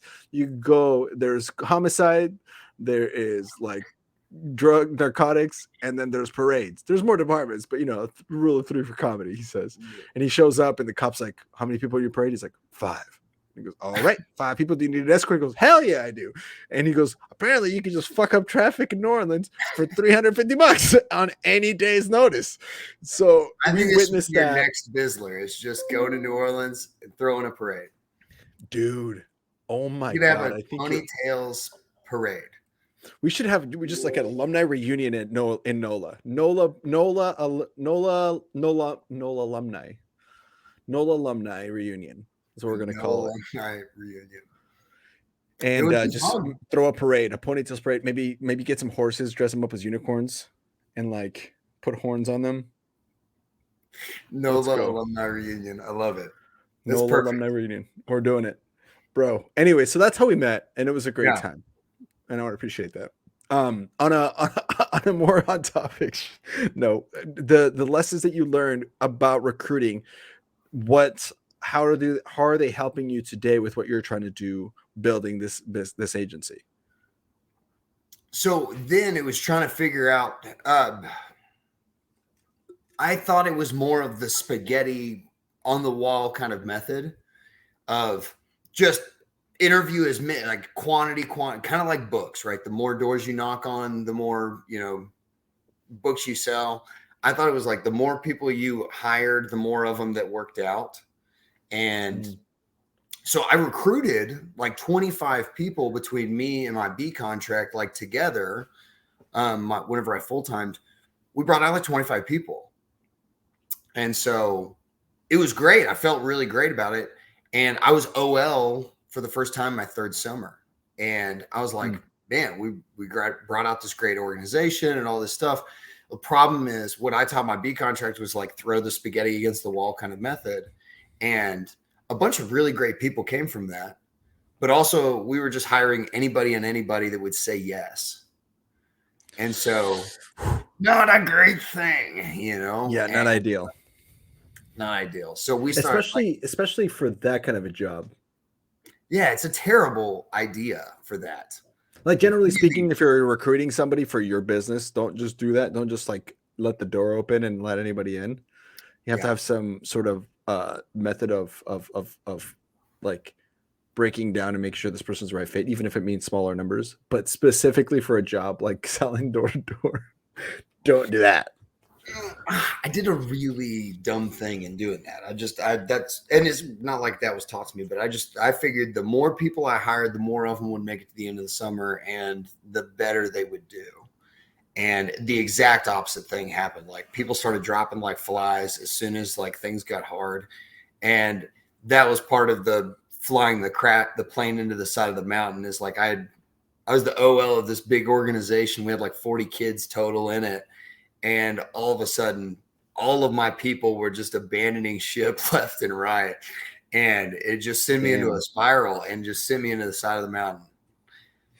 Let's talk about that. Let's dig into that. What happened? How did you start dealing with that? And how bad did it get?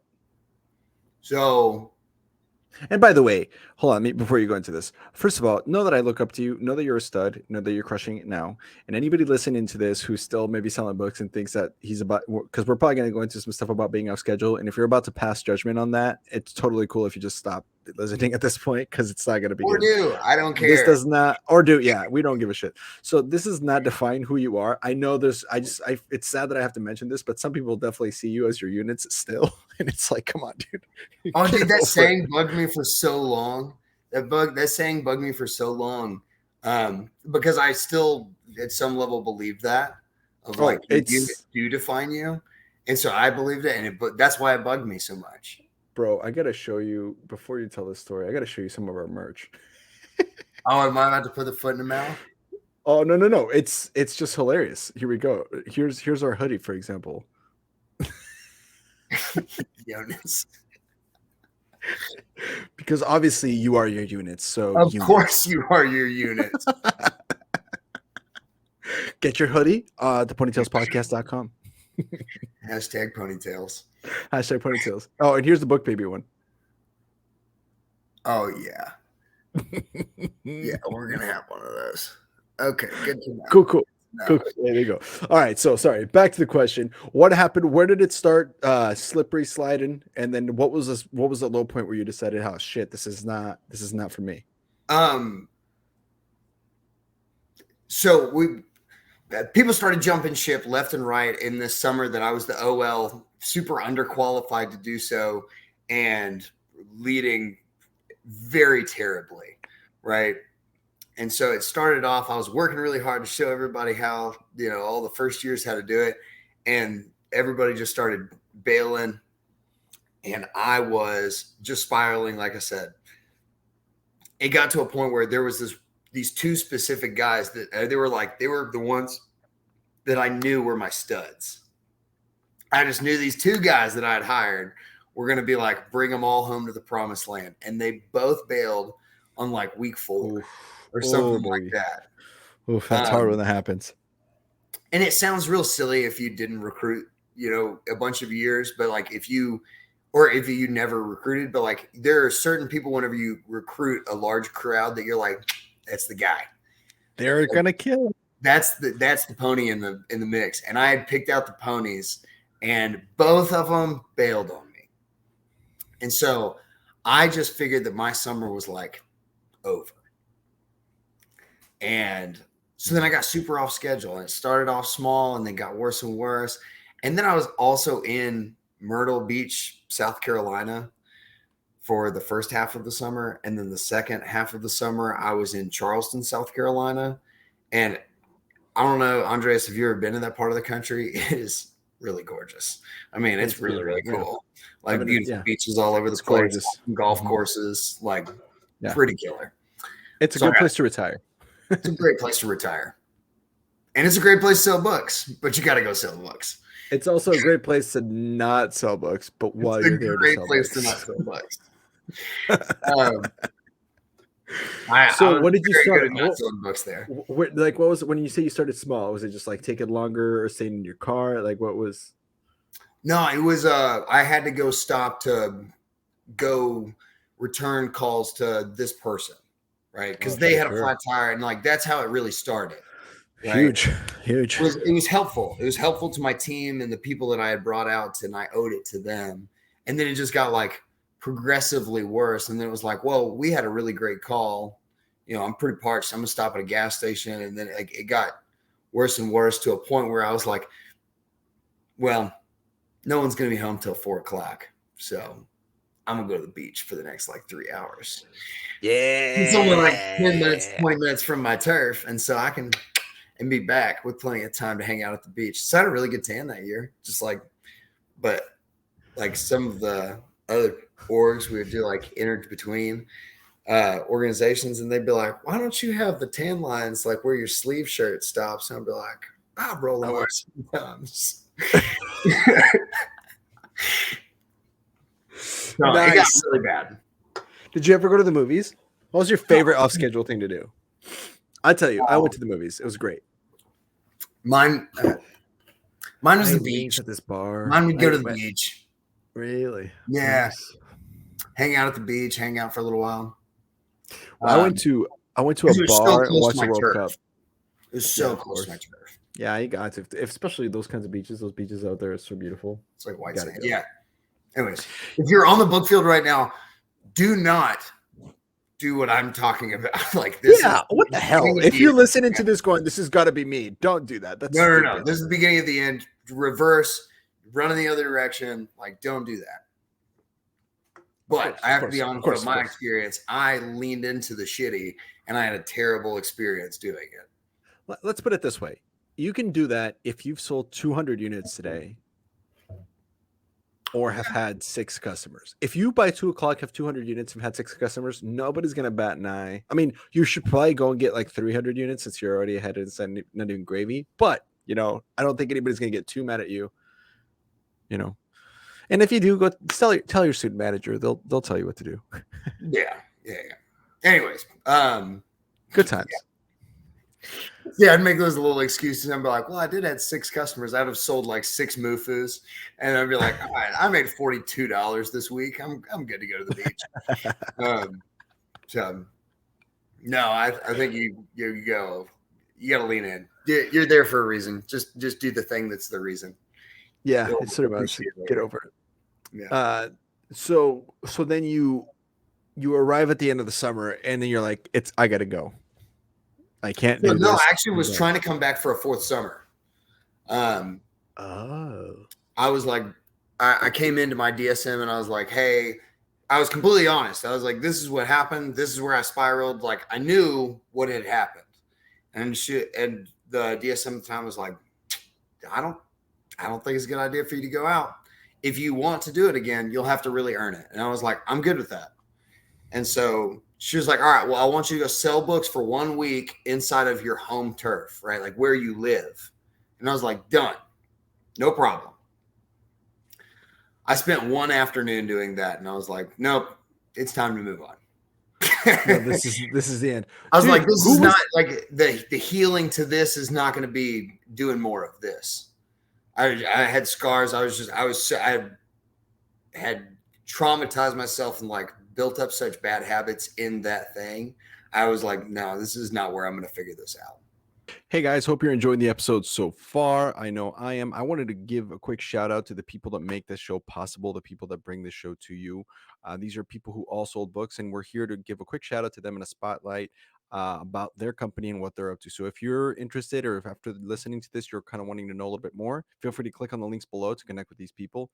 These are from an excerpt I have with them from a podcast that I do on the side. It's called Executive Exercises, where we take all our sponsors and they come into a think tank and share some awesome ideas about how to grow their business specifically on different topics. Go check that out.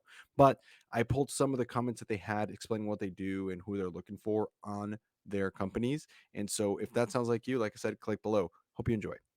On a note from I'm trying to think, like if I was looking into this, and for people who listening who might be like, hey, this actually, I want to learn more about this. What's the barrier to entry? Like maybe I'm sitting here and I'm like, man, that sounds cool, but I don't know shit about insurance. Like why would I want to go talk to people? Yeah, the barriers to entry I think are really pretty low. Everybody would probably have a different opinion, but in terms to just be able to get out the door and go sell, you've got to get a license. I have my life and health license because you needed the health license at Family Heritage, or if you want to sell Medicare products or certain types of health products, you Right. have to have the health side. But what it takes to get either one or both of those licenses is roughly the same. You take a study course. You may need to study for 15 hours. You may need to study as many as 30 hours. But like with Cardinal, we've got a pretty cool course. From studying to getting your license can be as quick as like 7 to 10 days if you really 15 to 20 if you're moving at a medium pace. And beyond that, if it takes you longer than that, you're just not really all that motivated to start because it's Yeah. not a difficult process. Yo, let's get off schedule one last time. Go watch a movie, or maybe you should figure out how to work at EnLight.Energy. Alex Black is crushing it down there, and a former DSM, Julio Hernandez, are both running this company. And man, they are cranking 10 people on their team and growing. It's enough that Alex only has to sell like one thing every other week and make over 6 figures. So if you want to learn more about that and maybe help change the planet, click on the link below. That'll do for now. Like I said, make sure you click below to get some more information. And now back to the show. Bro, there's a lot to that right there. Who is this DSM? It was Virgie, Sanford. Dude, Virgie's a beast. Yeah. The wisdom of just having you go sell door to door at your home. Like, Yeah. She's like, make it 1 week. Make it 1 week doing it this way. Why We'll talk about it. why don't they make book kids do that whenever they have a summer like yours? Not that your summer was bad, but there's so No, it was many, bad. look, It was dude. bad. It was bad. I'm okay with Yeah, it. but like, not bad from the standpoint of like morally, right? Like, yeah, it was bad sales wise. You didn't sell shit. Which is Yeah. fine. Neither did I my fourth or third summer because my third I was off schedule. My fourth I was like totally shit attitude. But I'm talking about like there are, again, and this is kind of there's so many people we've talked to on the show, so many people who have had the experience where they sold one too many summers. Where they said something along the lines of like, I should have stopped. I sold 5. I should have stopped at 3 or 4. You know what I'm saying? Yeah. And it's like, there's so many of us that way. I mean, for me, if you would ask me, I would probably should have stopped after my 3rd. I got recruited back to 4th, which I shouldn't have come back for, but I did. Nobody had a gun on my face. And it's mine to own, by the way. I'm not trying to like blame someone else. It's mine to own. But that idea, that simple idea, go home, sell for 1 week on schedule, and then tell me you're ready to come back. It was a pretty genius thing from my perspective. Amazing. Like, why isn't that like the normal thing? Why isn't everybody my redemption? I was just like, it brought to my attention that I was like, this is not what you should do. 100%. If someone has I'll even say it this way.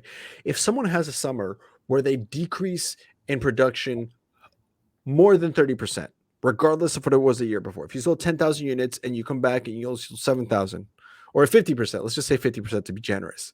If you sold less than half what you did the summer before this last summer, you should have to go home before you can come back. You should have to go home and go, I'm going to go sell for a week and show you that I can still do this.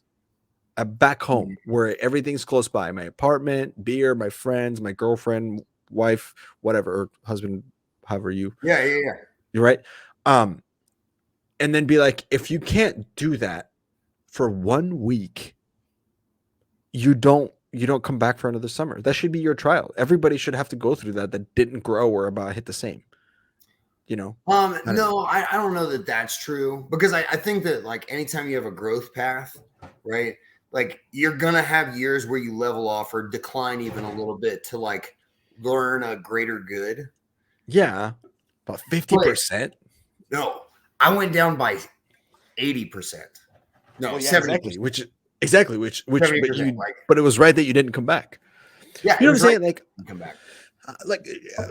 I'm saying this way: you sell 10,000 units your 3rd summer or 5th summer because you figure something out. But then you come back the next summer and you sold 7,000. That's not a big drop. That's 30% drop. Things happen, different territory, and because it does matter, people like to tell you it doesn't. Totally does. It doesn't matter if you know how to work it, but most people don't know how to work all territories, so that's the issue. So no big deal. All right, you lost 30%, 7,000, but you sold 10, so you can go back and do 10. If you sold 10,000 units and then the next summer you come back and sell 4,000, bro, you should have to go sell for a week back home and be like, let's try that again, and use that as the litmus test to see if you should come back to try to go over 4 again. You know what I mean? Like, I'm with you. I I never sold enough books to make those kind of policies, but I can see your point there. It certainly was a decision maker for me. Like it was an eye opener to be like, it's okay, dude. Like just let it go. Like it's time to move on. Bro, look at my summer. 4,200 for summer. Then I dropped to 35, 36 or something. Okay. Like not a huge drop. That's fine. But it's not, I mean, it's not ideal. Ideally, Yeah, it not would have been great, 50, but like 5,600, 6,000. But 42 to 35, that's fine. Come back. But my third summer, like 1,100, I think, maybe less. And I owe the company money. Yeah, before I was allowed to come back a fourth summer, they should have been like, you're going to go out for a week in Lincoln, Nebraska. And if you can't hack this for a week, you don't come back, bro. You got to, and I'm not saying I have to hit Mort to come back or something, right? But just like go get a couple customers and show us that you could still do this, right? Like go hit 200 units. It's not hard. Well, dude, you can do that in a day. Again, I don't know that it's like, can you do this? Because you talk about somebody that's figured this out. Like, Andres, if I said that your livelihood, like if I dropped you, that we always give that little analogy of like we dropped you off in the middle of nowhere with a book bag. Could you make it? Right? Like, yeah. If it was life or death, absolutely. We could all go figure this out. It's just like sometimes you're just, it's not the thing you're made for, baby. Like that's okay. Yeah. That week gave me like the time to think about like, is this really what you're trying to do? Also, I'm 25 at this point. I'm not a 22-year-old. Like all my friends are graduating from their doctoral programs at this point. You know what I mean? Like a different stage of life. And I'm like, all right, it's time. It's okay. I don't know what the exact parameters. I think 50%, maybe. I don't know. I'm just throwing numbers out. But I think that genius idea of Virgie to be like, all right, 1 week back home. Yeah. If you can't sell past 100 units in 1 week, but I mean, come on, man. Like you could do 100 units by accident. She was just like, go give it a week to think about it. You want to come back for a fourth summer, go sell for a week, be on schedule, and think about it. Yeah. No. Genius. Fucking, I mean, and she's still there. And at some point I'm going to be honored to have Virgie on the show. And that'll be the day where I feel like we've reached someone who belongs on Mount Rushmore of Southwestern, honestly.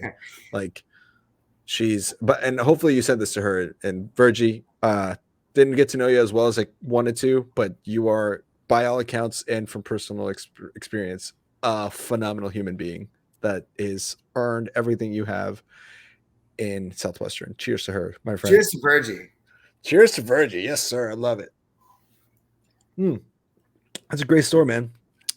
You want to do some rapid fire stuff and then head into some ponytails? Sure. I'm sure we're going to get a lot of stories. So, okay. So let me make sure I have these rapid fire questions pulled up. I mean, and they don't have to be like quick answers. They can be like, you can take your time answering. It's more like quick succession from our standpoint. But here we go. You ready? Sure. Let's do this. All right. So your favorite place or turf to have sold in, like from a standpoint of location? Geographically, Charleston, South Carolina. Spent a lot of time enjoying the landscaping. But as far as the summer goes, I would say Tuscaloosa, Alabama.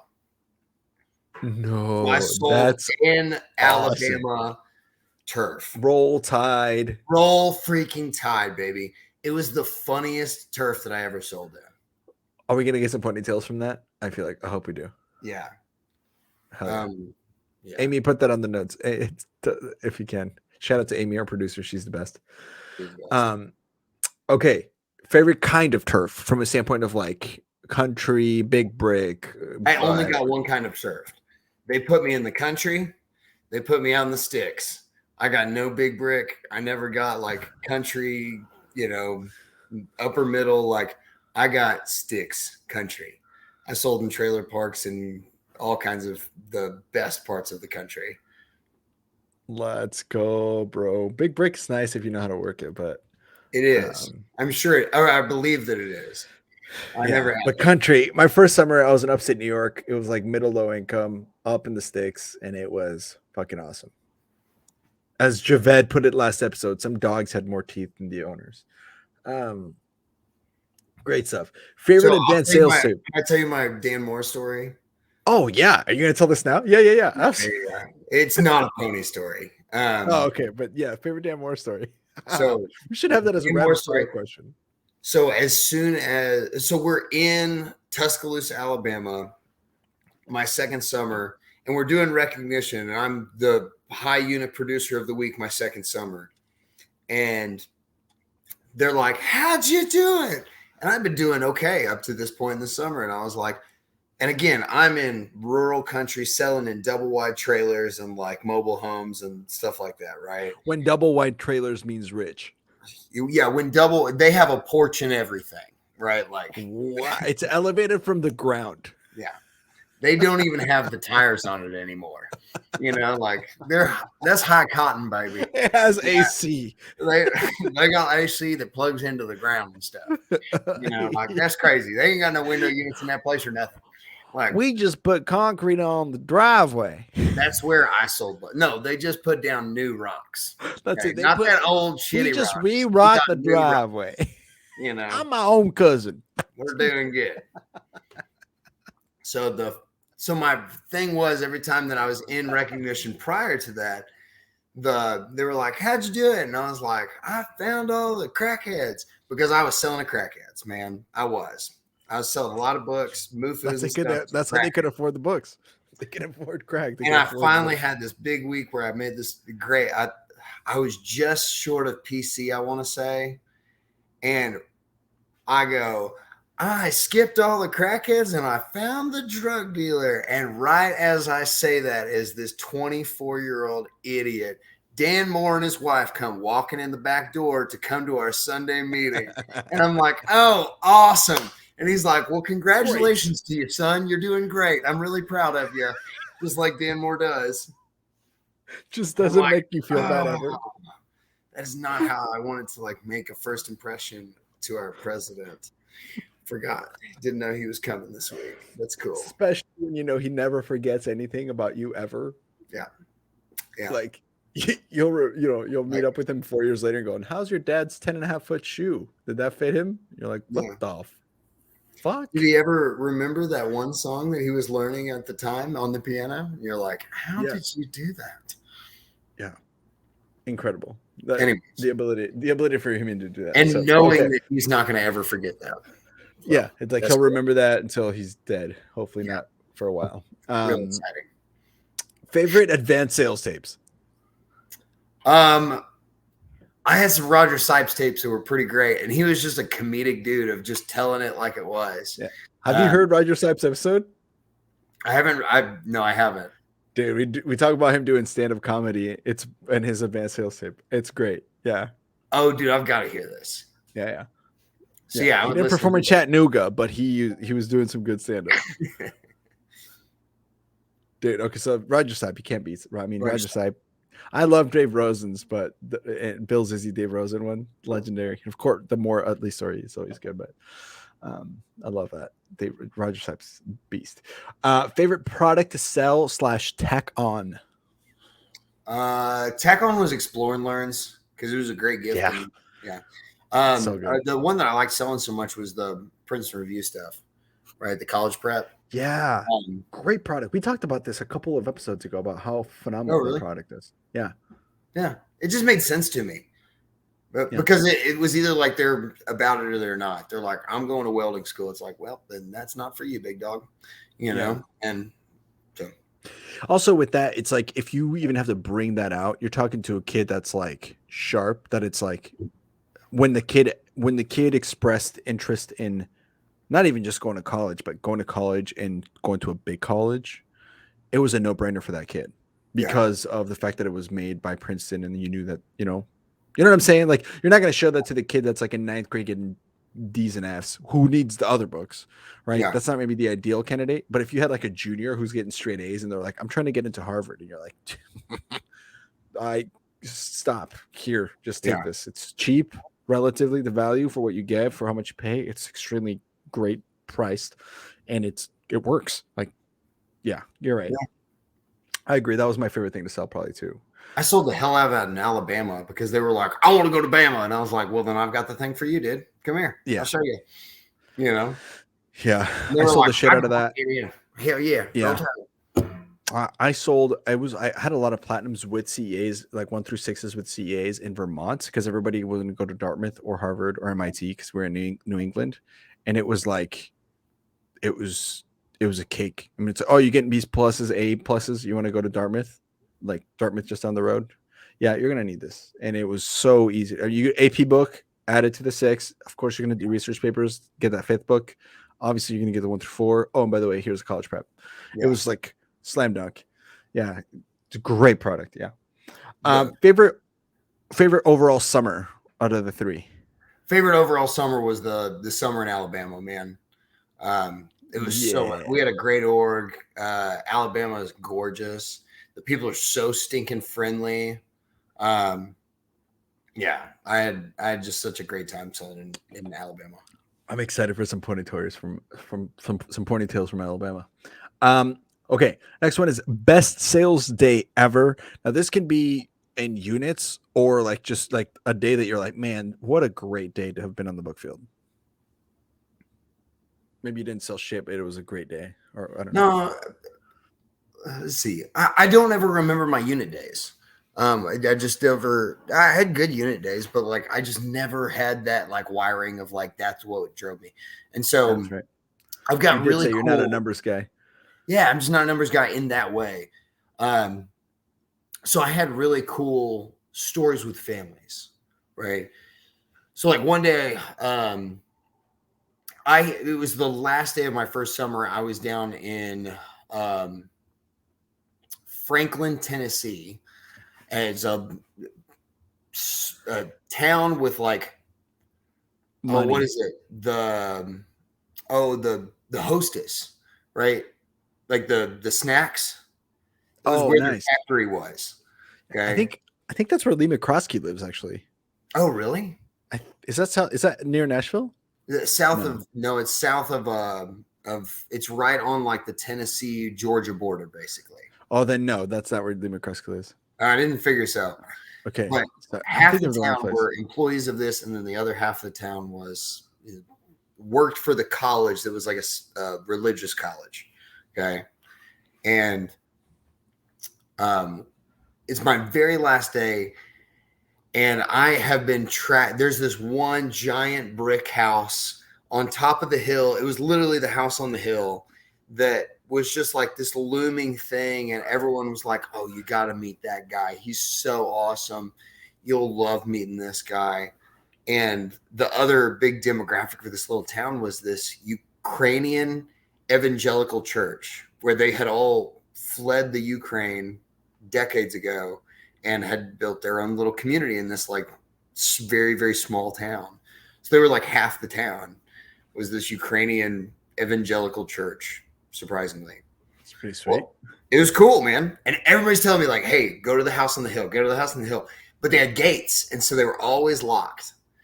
And so it's the last day and the gates just happen to be open. And I'm like, we're going to meet the family. I guess this is the day. And I didn't realize, but like you have to go down the holler around the mountain. And like, so I can see the house on the top of the hill, but I have to drive around the whole hill like twice to get to the house. And so I'm like, I've almost like talked myself out of just turning around. Like they live off this street this far for a reason. Like they don't want me up here, like all those stories. And this is my first summer. And I finally get to the very top of the hill. And it's this massive, just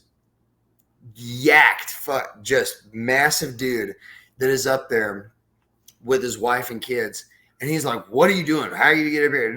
And I'm just like, oh, no. I'm this guy. And I'm and I do the approach.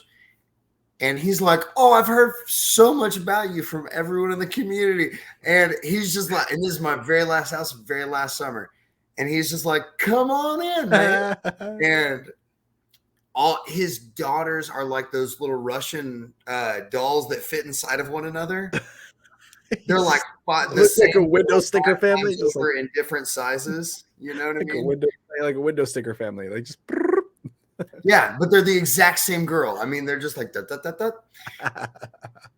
And so they're all just lovely, lovely kids, lovely family. You know, it was like so long farewell whenever they're singing goodbye in The Sound of Music. Like that's this family. And they were just awesome. It was my very last experience of selling books my first summer. I was like, that's a way to end it, baby. Fat old pony. Fat old pony. I love that. Oh man. A couple more of the rapid fire. Favorite HQ, and why is it not the studio apartment or the art studio? My favorite, I mean, the nicest one was definitely Dwayne's house. It was my first summer. There was the constable because everybody knew him and it was helpful and all that stuff. My favorite one though was whenever I had really great. It was the shittiest one out of all of them, and it was like a little 1-bedroom place with like mattresses on the floor, and we had with like five of us in there at that time, and it was just a blast. It was my favorite HQ out of all of them, and it was definitely the worst. The best HQs are when you have the more book people. Like more book people equals better HQs, I feel like.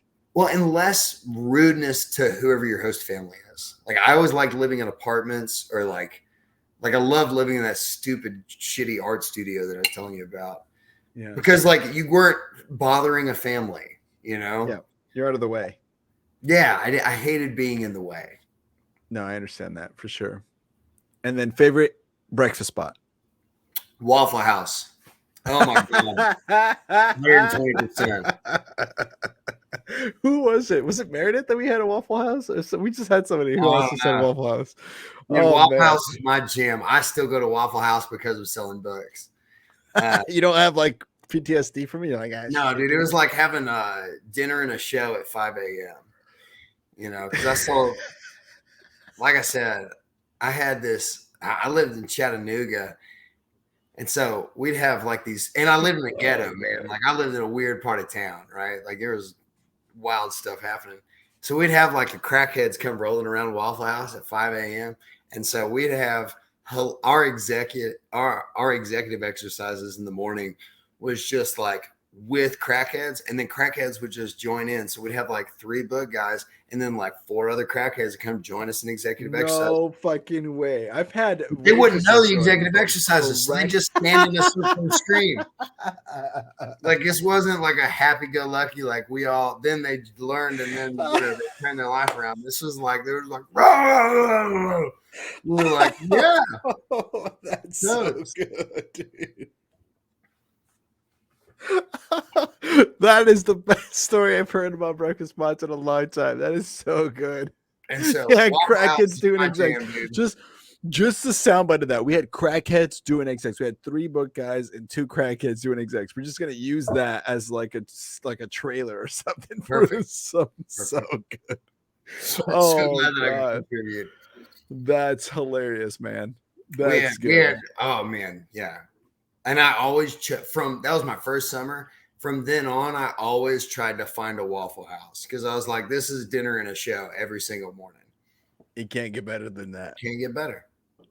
Bro, that is hilarious. We had, I mean, like I said, we had waitresses join us during execs, but no crackheads. Well, and waitresses would join us. Absolutely. Like it's a waffle home, really. You know, it's not a Waffle House. These ladies would get used to us, and they'd be like, hey, I forgot to charge my phone last night. And they were like, don't worry, baby, I got you. Come here, give me your phone. And then they'd go plug it up for me. Like it's a waffle home. Bro, they'd have breakfast ready for you by the time you showed up. Dude. Hey, baby, how you doing? Come on in, sit on down. I got you. Hey, Josh. In 6 minutes. Yeah, it's 5:56. You're late. You know, you got to get out of here. Like, I loved it. I love a waffle home. So fucking funny, dude. That is hilarious. I think you made it a waffle home. I think we need to put that on a t-shirt. And it's like just have it say Ponytails Podcast. It said waffle home. It's a waffle home. TM trademark, baby. That's epic, man. All right, Josh. Let me tell you, we have arrived at the Ponytails segment of the show. For people who are listening for the first time, maybe you're friends with Josh and you're listening to the show going, I don't know what the hell executive exercises mean. but I've made it this far. Ponytails is the part of the show where we have our guests save their best stories for last. Sometimes it's one big old story, sometimes it's like 18 little short stories and everything in between. We don't know. Sometimes it lasts 5 minutes. Sometimes it's lasted half an hour. I don't really care. I'm having a blast getting an ab workout here from laughing with Josh. And so we're going to open up to you to give you an idea of the kind of stories we've had. I mean, sometimes Lee McCroskey told us about the time he shit his pants on the book field. Other people have told us about the time they met their wife or husband. Other times people have told us about doing crazy drugs in Sizzler, meeting Jesus and finding their faith, big customers that they sold, and everything in between.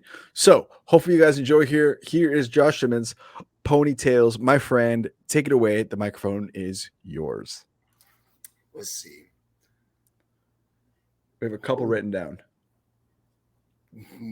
I'm trying to think of what. Oh, so do you want the funny one, or do you want like and then they all bought books kind of one? Let's go. They all plot and end it with the funny. So you got two? Is that what you're saying? One or the other. One or the other. Oh, can't get both? Can we get both? Is there any way? You gotta choose. Fuck. It's getting late. This is what happens when we do a 9 o'clock podcast. Give me the funny one. Give me the funny one, and that just means I have to have you back with maybe like Souders. We'll just come back, the three of us, and do it like. Oh, dude, I've got great stories on Austin. NOLA reunion. We'll do like a St. Patrick's Day NOLA reunion with you and Souders. Willie Andrade was our fourth, by the way. I thought of it while we were talking about it earlier. Was it Willie? It was Willie. I don't remember. We've had Willie on the show. I love Willie. Willie's a good man. And I don't remember meeting Willie back. Oh, yeah, I do. Oh, my God. Yeah. You, me, Willie, and Austin. We're doing a NOLA comeback for St. Patty's special. So we'll get the other one. We'll get the then they bought. But for now, give me the funny. So the funny one. So my favorite summer, I was selling in Tuscaloosa, Alabama. It was my favorite summer. I was rocking and rolling. Like I was feeling like I was finally doing this and doing this correctly. And I was flowing. I had figured out, don't focus on the numbers, focus on the relationships, like have a good time, be yourself. And so in my sales talk, I had actually worked in a good Alabama incest joke, right? I forget exactly how it played in, but it was just like, everybody really, what I love about this area is everybody really values education. As long as they're not dating their cousins. And I don't remember exactly how it played in, but there was some level of cousin joke. And it was funny, and it was an icebreaker. It was pretty quick after I got into the sit down. Everybody laughs about it. Everyone goes, ha, ha, ha. That's so funny. Because everyone knows Alabama incest joke. And it was very mild. Okay. Until. But stereotypes are true for a reason, it sounds like. You've heard the stories for a reason. And so I'm in this story, and I'm going to the approach, and I go down to I'm going up to the nice double wide, doesn't have no tires on it, nothing, no AC. They got their own internal AC units, no window units, nothing. And so I go up to that porch. I'll swipe my feet on their, artificial grass up there by the door. And I go inside and I sit down, and it's the whole family, like 4 generations sitting inside of this room, right? We've got all the way from like 4 years old to like 62, right? 4 generations. And I'm sitting on the thing, and I make hey, good to meet all you guys. What I really love about this place, everybody really values education as long as they're not married to the cousin. Except it's silent. It is deadpan silent. And I'm like, and I'm feeling pretty good. This is like week 9, 10. I'm going to roll. At this point, you ever get that momentum where you're like, I can say whatever I want now, and I can't lose. Did I stutter? I should say this again. So excited. I was like, oh my God, I found you. Who's the cousin of who? And I'm trying, again, I've got like 12 family members in here. And so I don't know if it's the young on the young, the old on the old, but everyone knows the story except for me. And all of a sudden, the kid that I'm pitching this college preparation thing to, it's 17 years old. He's like, she's not my cousin, guys. And this guy and this girl aren't cousins, but they have an aunt in common. So then I spend the next like hour and a half talking to this Alabama family about how they're not cousins. And I am dying laughing in front of the whole family. And you know what's great about it, Andres? Is like everyone else is dying laughing except for this 16-year-old girl and this 17-year-old boy that are just trying to deny the fact that they're cousins. And it was the best whole day. If there was one day that we ain't cousins, we got an aunt in common. Yeah. We ain't even got same last name.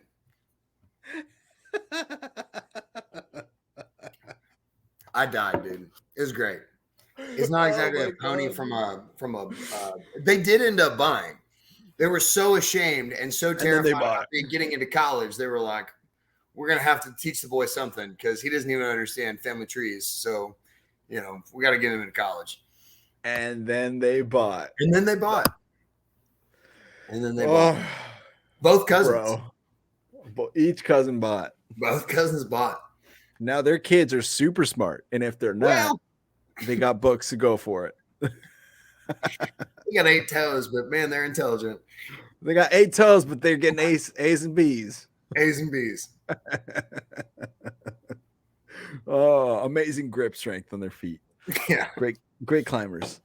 Oh, bro. What a fucking time. Ladies and gentlemen, we have reached the end of the show. I have had a blast. Any closing thoughts, Josh, as we park this one and call it a day? Hang up the book bag.